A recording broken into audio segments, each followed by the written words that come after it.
So, more selling, more vlogging. Ngayon, may tinignan na tayo, 2005 na Altis. Siyempre, baka tuwa na kayo matraffic ng nakabas. Baka gusto nyo matraffic ng nakasasakyan. Bakit? Ayan.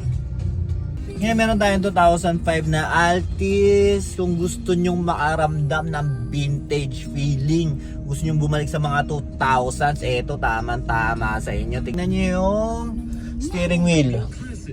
Okay? Ganda, oh. Pero tingnan mo naman kahit 2005.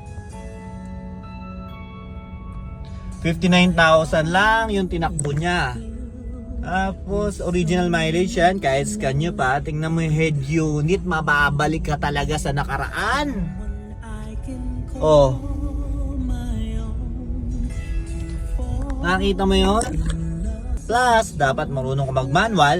Dahil manual to. Kita ba? Ayan, manual to. Bakit Toyota Altis? Kasi madali nang i-maintain kahit may edad na siya. Ilang taon na ba to? 20 years old, tama? Kahit 20 years old na siya, syempre yung mga sinasabi sa Toyota, ano ba yung sinasabi? Madaling makahanap ng pyesa, kaya madaling maintain kasi madaling makahanap ng pyesa. Isa pa manual to, so mas madali ang maintenance niya. Tapos napakasariwa pa rin ang loob.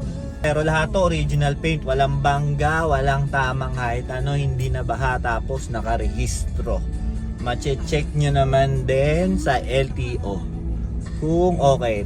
Less than 200,000 para ka lang bumili ng motor.